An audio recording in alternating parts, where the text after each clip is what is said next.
And welcome, folks, back to the Not Mike and Mike Show. My name is Brian Nelson, alongside my co-host, as always, Mike McLeod. And we have an episode for you all about the NFL. First, we're going to break down our 5 matchups for this upcoming, how did you phrase it, the not reality draft instead of the fantasy draft.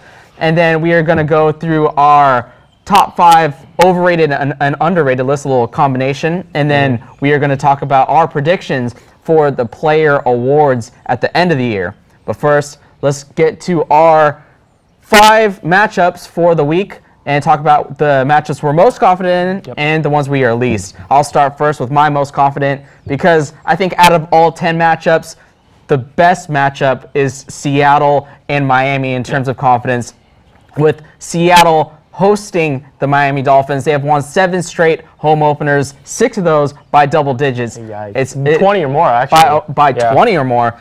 And with the Miami Dolphins, with the head coaching change, that cannot be the ideal matchup for Adam Gase to start his coaching career, to head up to Seattle to face the Legion of Boom and that very tough defense. So that is the matchup I am most confident in. Mike, what matchup are you most confident in? I'm actually most confident in the Packers on the road against the Jaguars. Everybody's healthy for the first time in 18 months. And yes, Jordy Nelson still has to get his legs under him, but this is the opponent to do it against. I think the Jaguars are going to be good. We spotlighted that last episode, but I don't think they're going to be this good this early. So the Packers, even though they're on the road, they're a 6-point favorite. That means they're really 9 points if you want to get technical. So Packers, I think they're going to run away with this one. Yeah, I think for Aaron Rodgers, really the test of a really brand new defense with the addition of Prince Amukamara and the rookie Jalen Ramsey, 2 cornerbacks that don't exactly have chemistry yet. Yeah. Like, we anticipate the Jaguars getting better as the season goes, but as far as a first week 1 matchup, I think Aaron Rodgers getting his favorite target back, that's the secondary to try and work out the kinks and get their first victory of the season. I'm going to go through my other 3 matchups before I get to my least confident one. I have Arizona Cardinals, and they face the Tom Brady-less and maybe Rob Gronkowski-less New England Patriots. We'll see if he is healthy enough to go week 1. Also, Houston Texans against the Chicago Bears, as well as the Indianapolis Colts taking on the Detroit Lions, which leads me to my least confident matchup, and that is the Kansas City Chiefs facing their division foes, San Diego Chargers. And that's simply because it is a divisional matchup with 2 teams that are familiar with each other. The others, they're across not only divisions but conferences. Arizona, New England, obviously NFC, AFC, Houston, Chicago, Indy, Detroit. Not too familiar with each other's brand of football, but with the AFC West, nothing can be taken for granted. There's always coin flip games, but when the teams play each other. So Kansas City, San Diego, out of those 5 matchups that I have, that one gives me a little hesitation there. That's fair. I'm going to go through my other matchups real quick. Pittsburgh over the Washington football franchise. I picked Pittsburgh to go to the Super Bowl. I think they're going to start out really strong against the Washington. Just one quick note before you go on. They're not favored to win by very much because they're on the road. Yeah, I mean, they're only like a 3-point favorite. But like I said, with the Packers matchup, you get 3 points for being at home. So if you're dead even or a dog at all, then you're even more so because you're supposed to get that extra 3 points. So pretty standard. If you're seeing the team at home have a 3-point advantage, that means it's dead even. So, you could flip a coin. Oakland's technically a 1-point dog. The New Orleans Saints are favored by 1 point, but they're at home. So really, you expect the Raiders to be the better team. They're my 4th matchup, but the 3rd matchup, the Giants over the Dallas Cowboys. Dak Prescott, first game, throwing when it counts and matters. Ezekiel Elliott, I mean, they're good. I just don't know how good they're going to be against Eli Manning, Odell Beckham Jr., Sterling Shepard, I think, is surprising a lot of people. So I expect the Giants to win that game. And obviously, my least confident matchup, we're recording this on Friday, so the Carolina Panthers have already lost. Graham Gano should have won that game. Yeah. He had a 50-yarder. No, by no means is that an easy kick, but you get paid millions of dollars to make those kicks, and I think he should have hit it. It was a classic ice the kicker move to call the timeout, and second chance, he just shanked it to the left. It was a high snap, but Andy Lee, the holder, got it down, and Laces out. Graham Gano just cooked it, and he had plenty of distance because obviously with the altitude in Denver, it's so easy to kick there, and it just has to be heartbreaking for the Carolina Panthers to lose the lead that they had earlier in the game. And what do you know? Trevor Siemian's first start is a come-from-behind win. Long balls, man. Yeah, and C.J. Anderson looked good, though. yeah, and that's really the brand of football that Denver's going to be featuring is obviously with the inexperienced 7th-round pick in Trevor Siemian. You got to run the ball with C.J. Anderson, and they predicted Devontae Booker to be somebody to compliment him. They pretty much went away from him after he fumbled. But C.J. Anderson is going to be the workhorse for Denver, and they're just going to trust that defense to hold a really high, potent Carolina attack to just over 20 points. So Denver looked really impressive, but it was at home, and it was just an opening game. And I think that's why you see the spreads that they are, that the home team week 1 is going to get the benefit of the doubt most of the time. Yeah, so that's our matchups for the week. I'm already 0-1. I'm not looking good this week. We're going to take a quick break and then come back with our most overrated and underrated players in the NFL currently. Hi, I'm Dylan Collins, alongside my broadcast partner, Melanie Fuller. Make sure you tune in to our upcoming events, which includes high school football, where the Wilson Wood Wildcats take on the River Valley Falcons, and the Lady Falcons volleyball team test their skills in the SEC Volleyball Classic. Mark your calendars for the SEC Baseball Alumni Game on October 8th and the Solano College Hall of Fame induction ceremony on November 5th. Check out our latest episodes and past events on our social media outlets or Fairfield Cable Access Channel 28 if you live in the area. For Dylan Collins, I'm Melanie Fuller, and thank you for supporting the Solano College Sports Network, your #1 source for local sports. And we are back, and Mike, he is powering through that cold he has.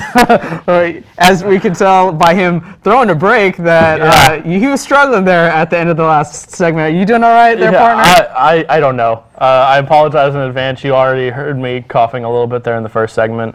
Obviously, getting over a cold, I sound a little bit more raspy than usual. So if you see me coughing, just focus on him because I'll be dying in the background. So cool. I get the spotlight. So you know when you're sick, it works out for me, I guess. I mean, you're sick a lot too. So I know I'm constantly sick. So let's talk about our overrated and underrated list. We kind of got inspired by a Sports Illustrated article that kind of detailed a team-by-team breakdown of the most overrated and the most underrated player for each NFL franchise. And we decided to compile our own list of the top 5 that we believe are either overrated or underrated. Let's start with our first nominee, and that will be Olivier Vernon for the New York Giants, a big free agent signing from the Miami Dolphins. Only recorded single-digit sacks yet. 7.5. 7.5, and got over $80 million. $84 million. So there you go, folks. Over $11 million a sack. This is one of the few that we actually agreed on. We had an overrated and underrated, each of us, and then this is the consensus pick. Yeah, and then you said Olivier Vernon. I was like, oh yeah, totally. Yeah. $12 million per sack. Yeah, that is definitely going to be. You did that math again in your head. I know. It's just the Asian quality, or I can do 84 divided by 7 real quick. And so, really, they're going to count on Vernon to be the pass rush that they need. And so it's going to be interesting to see if that money pays off in that division where they're going to try and get after the quarterbacks with Dak Prescott, Kirk Cousins, and who's the last quarterback I'm leaving out? Carson Wentz. Carson Wentz. There you go. Not Sam Bradford anymore. Got him off the brain as he got shipped off to Minnesota for a first-round pick and a 4th as well. And, honestly, it's too early, really, to go back to it. We're going to have eventually another review show. But with Sam Bradford, the Vikings won't finish last in that division anymore. No. I had them finishing 4th when Sean Hill was the supposed quarterback. They traded for Sam Bradford, so they're going to do better than I thought they were. Yeah. I got him 2nd, so my prediction stands pat. I still think you're going to be wrong on that one. But, so let's move on to the next pick. Same division, same position. We're going Matt Stafford. This is my overrated pick, and it's just Jay Cutler in a different form. Yeah. Did you say same division and then said Matt Stafford? Yeah, as Minnesota. Oh, and I thought you meant as Olivier Vernon. No, sorry. I was trying to segue from the last talking point, not the last pick. Gotcha. Pardon the segue, you know. He's sick. Matt Stafford, Jay Cutler, and they're just awful. They're just awful quarterbacks that throw for a lot of yards. Stafford's actually the better version of Jay Cutler in that he actually passes for over 4,000 yards, nearly 5,000 yards.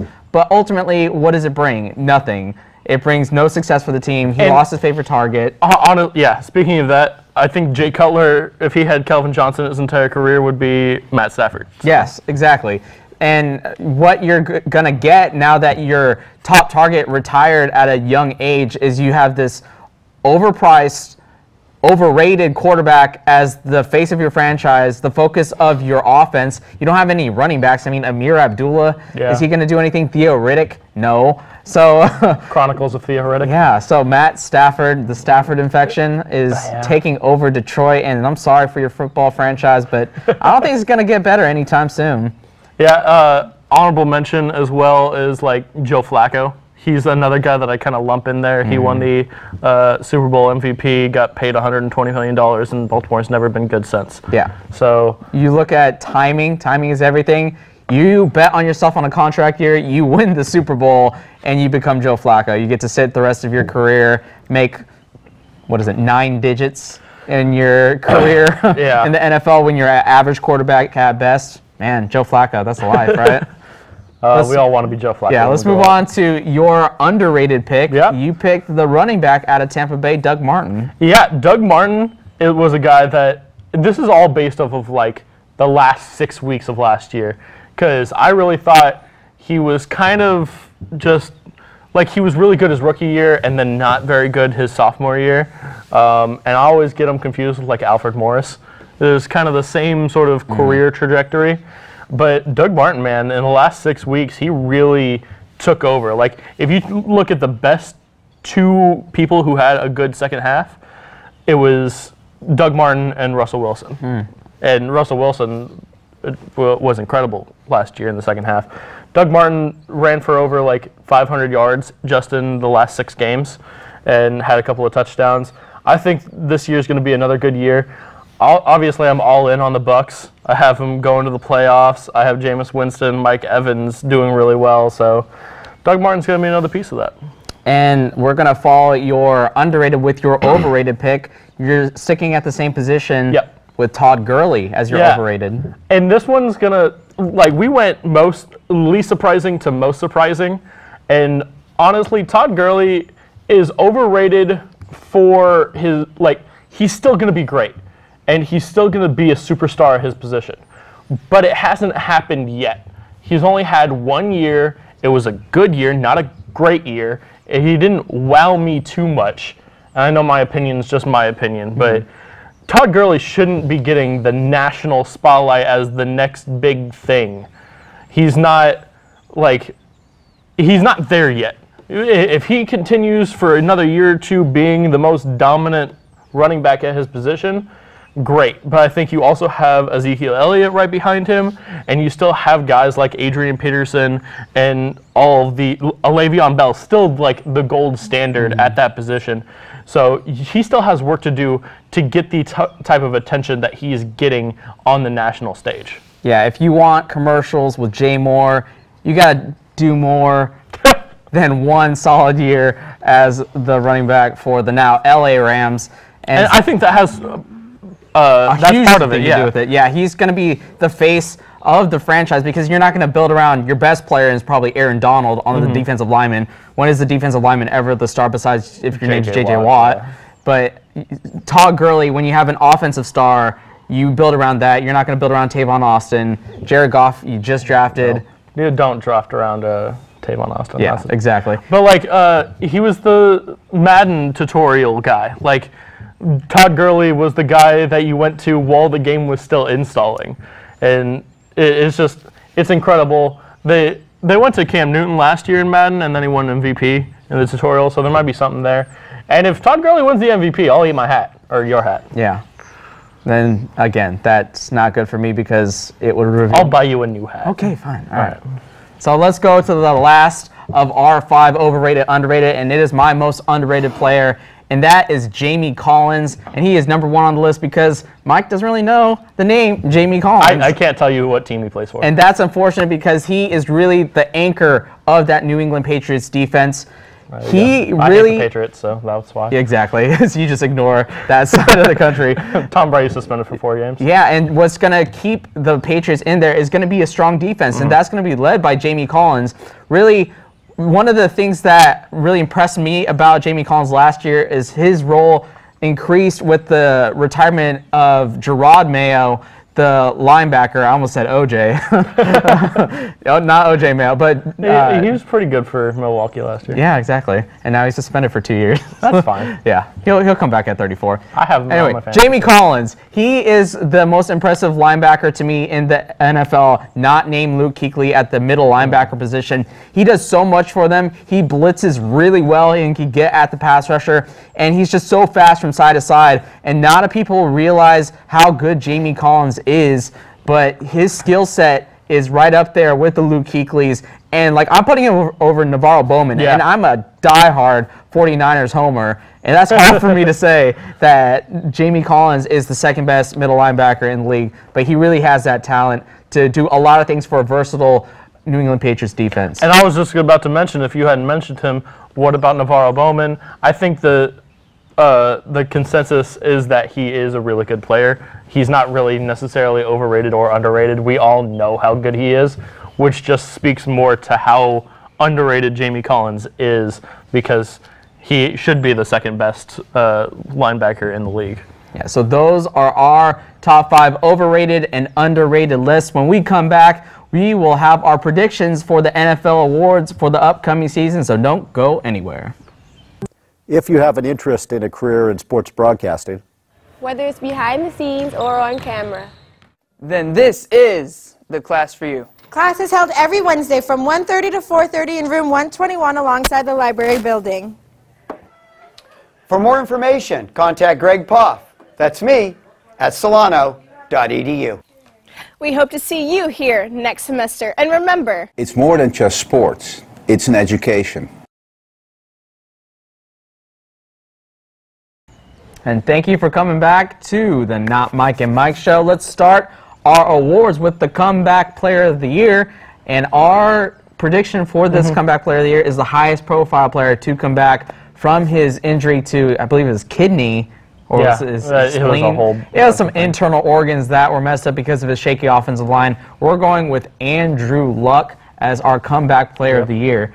And you really think that he's going to lead them to the playoffs? I mean, even if he doesn't, I think you just have a guy with a high profile that has been good, that was hurt last year. Like when Buster Posey won the National League Comeback Player of the Year, just because he was so good, and then he had a year where he just didn't play, and then he came back and won MVP.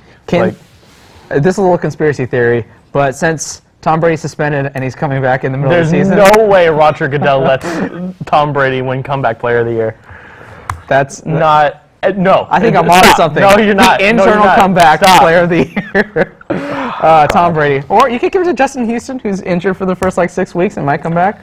I think it has to be comeback from last year. Yeah, right? it does. So Andrew Luck, he has no competition. I was just trying to make it compelling that it's, Andrew Luck is definitely the front runner by far and away. I don't know what I would have to do if Tom Brady won Comeback Player of the Year, but it'd have to be something stupid.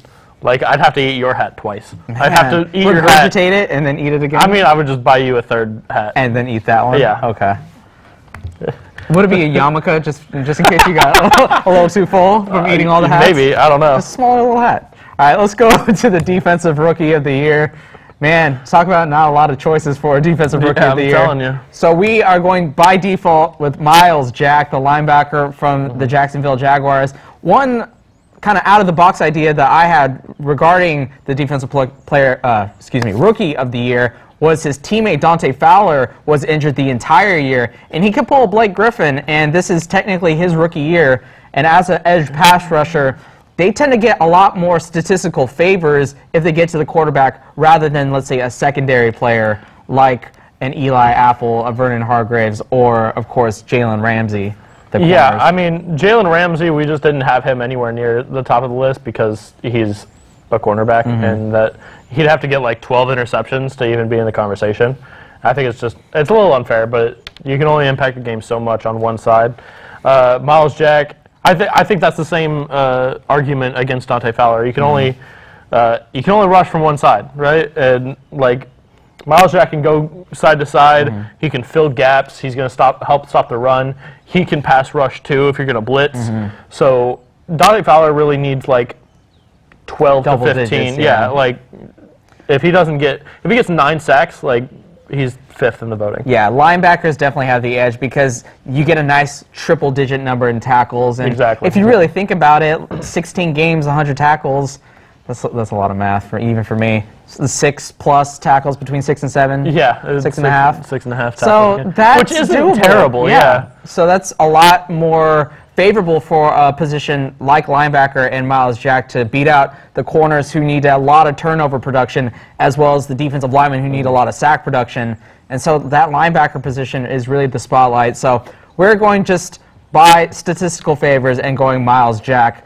And somebody who we anticipate having a lot of good statistics on the offensive end is running back Ezekiel Elliott, and he is our prediction for the offensive rookie of the year. What can you say about Zeke and the Cowboys? I mean, it has less to do with him and more to do with how good that offensive line is going to be. They made Darren McFadden look like a top 5 running back in the 3 weeks that he was healthy for Dallas.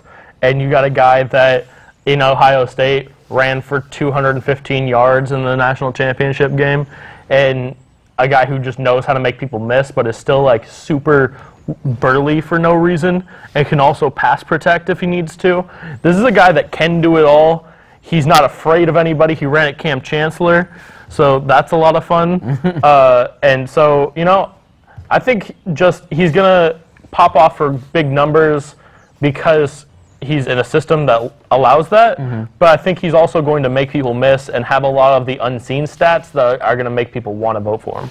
And the real dilemma we had is that quarterbacks get a lot of favor in this category. And just because if you're a starting quarterback and the passing leads, you get a ton of completions and attempts, plus a lot of yards because you throw so much. And maybe the touchdown to interception ratio isn't the best. But if you have more touchdowns than interceptions, like you're a good quarterback in your rookie year. And so Carson Wentz, Jared Goff, are they going to get the opportunities? Obviously, Carson Wentz. Jared Goff is not. Yeah, he's inactive, and Case Keenum looks like Case Keenum, man. Yeah, I love Case Keenum. Getting the start there for the LA Rams. But Carson Wentz with that trade for Sam Bradford, maybe it opens up Wentz's opportunity to try and get the offensive rookie of the year just because he's going to start from week 1, and if he stays healthy, he's going to get 16 games worth of starting quarterback attempts. Yeah, I mean, if there was nobody else, it would default to him. The quarterback is the linebacker of the offensive rookies. Cam Newton won, and he only won like 3 games in his rookie year. And if for some reason Philly goes to the playoffs, I think that Carson Wentz wins Rookie of the Year. And a sneaky pick, too, is Zeke's teammate, now that Tony Romo's hurt, is Dak Prescott. I think he'd have to do a lot even to keep the starting job past week 8, or week 6 even. Yeah. But then Romo will get hurt again, and the love story will be over. Wherefore art thou, Romo? He's on the DL, or the injured reserve. The PUP, yeah. He's technically not on the PUP, which is an interesting. Yeah, it was an interesting choice by Jerry Jones. He said, "You never know what might happen," and so he's gonna crack another rib. Yeah, so he didn't get put on the PUP list or the IR designated to return, which would guarantee him out for the first 8 weeks. He's on the active roster. He's just going to be inactive for however long. They're going to rush him back, and he's going to get hurt again, which they have done in the last 2 years. Yeah, which is not a good coaching decision, which is why Jason Garrett is not going to get our Coach of the Year. The man. Good segue. I like that one a lot better. The guy we are giving our Coach of the Year to is the Arizona Cardinals head coach, Bruce Arians. Talking about hats, Bruce Arians always rocks a good Kangol. Yeah, I mean, he's in charge of a very good Arizona squad. I wanted to go kind of out of the box with this pick, but you're just like, can we just please go Bruce Arians? Yeah. I said sure.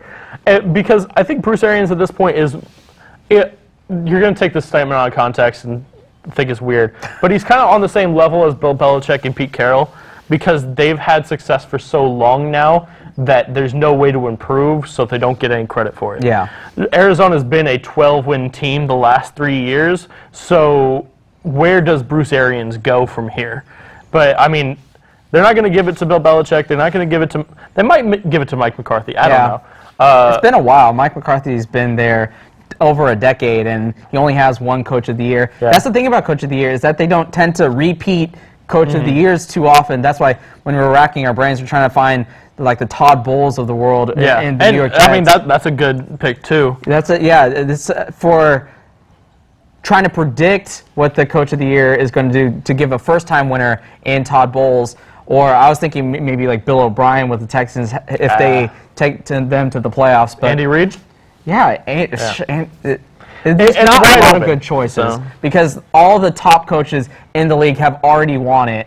Yeah. And all the kind of mediocre teams are the ones that are left. And so it's going to be interesting to see if Coach of the Year goes to somebody who's won it in the past and they get credit for the good seasons that they're going to have, or is it going to go to a surprise candidate where they take their team to a place where the pundits and the experts don't think that their team is going to exactly be at this point in the season. And Bruce Arians is the favorite to win at this point. And then you see the rest of the list, and it's Pete Carroll and Bill Belichick, and so kind of mirroring what we're talking about. There's not really – somebody needs to stand out to take it away from one of these top coaches. Yeah, and next let's go on to the Defensive Player of the Year. No catchy little segue there. No. We are going to be split here. This is the one where we could not come to an agreement on. We're both going pass rusher, but I'm saying Von Miller is going to be the Defensive Player of the Year simply because a lot of these awards are based off of optics. And really the last image of the 2015-2016 season is Von Miller absolutely terrorizing Cam Newton during the Super Bowl. So that's going to carry over, and he's definitely going to be the favorite. And if the favorite lives up to his expectations, which Von Miller is likely to do, should he stay healthy, and he should be in the top 3 in sacks, he is going to be the front runner. And unless somebody else like a Khalil Mack outdoes him, I think it's Von Miller's award to lose. I think that's just it, though, because he has such high expectations because of what he did last year. And honestly, I think he should have won it last year, and they gave it to J.J. Watt. But I think Von Miller is going to have a good year. He's going to be probably second in this voting. But he has those high expectations and is going to need the Broncos to finish high enough to make the playoffs for Von Miller to get it. I think same reasoning with J.J. Watt last year. He basically brought them to the playoffs, and he was one of the main reasons why they won 9 games. And so, therefore, he gets the nod. But Von Miller, he either needs to have 18 sacks or they need to win 10 games. And I don't think either of those things happen.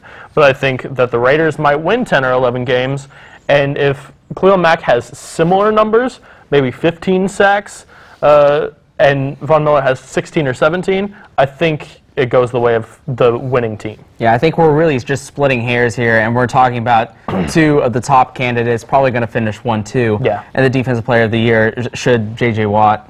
He's going to get hurt. Yeah.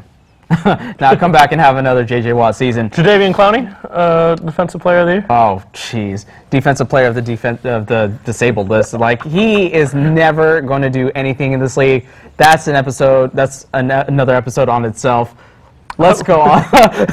Let's go on to our final pick, and we're going to combine Offensive Player of the Year and MVP because really, is there any difference between the two? The MVP of the league is going to go to the best offensive player. And if there is a difference between the two, then why did the other one win MVP? Exactly. And so we are going to combine those 2 awards, and we predict that Aaron Rodgers is going to win that award. Both of us had the Packers in the Super Bowl. Obviously, Mike had them winning it. Yep. I had them losing it. But Aaron Rodgers is going to have that bounce-back year with Jordy Nelson, with Randall Cobb, and that will allow Randall Cobb to be Randall Cobb, I think, again, to have Jordy Nelson on the outside, open things up in the middle, and have Aaron Rodgers return to excellence and have him have another MVP And season. he's honestly one of the favorites to win it. Aaron Rodgers is a 6-1 favorite to win the MVP. Just behind him, Ben Roethlisberger, 7-1, Cam Newton, Russell Wilson, 8-1. Russell Wilson is not a guy that I expect to win the MVP. I don't either, yeah. But Cam Newton, I don't see them giving it to him just because he was the MVP last year, and he has to improve upon that year, a la Steph Curry, in order to really win it again. Ben Roethlisberger, he's up there. I picked the 2 favorites to win MVP to be in the Super Bowl. Tom Brady is just not going to win it because he's not going to have the stats. And really, those are the top 5 guys in terms of quarterbacks. Carson Palmer, maybe, but he's 37. Yeah, and it is a regular season award, so Carson Palmer may be in the discussion. If it's a postseason award, I don't think Carson Palmer is anywhere near that one. They give it out during the conference games, and so I think Carson Palmer, it hurt him last year to get destroyed the way he did by Carolina. I think he was higher up, and then you saw what happened when they went head-to-head, and well, he can't win it now. Yeah. And so Aaron Rodgers is our favorite to win both Offensive Player of the Year and NFL MVP. So that does it for us here on the Not Mike and Mike Show. Thank you for watching this episode all about the NFL. We talked about our 5 matchups in our Not Reality Fantasy League, as well as talked about our top 5 underrated and overrated players. And we gave you your future award winners for the NFL season. So thank you for watching. For Mike McLeod, I'm Brian Nelson. We'll catch you next time.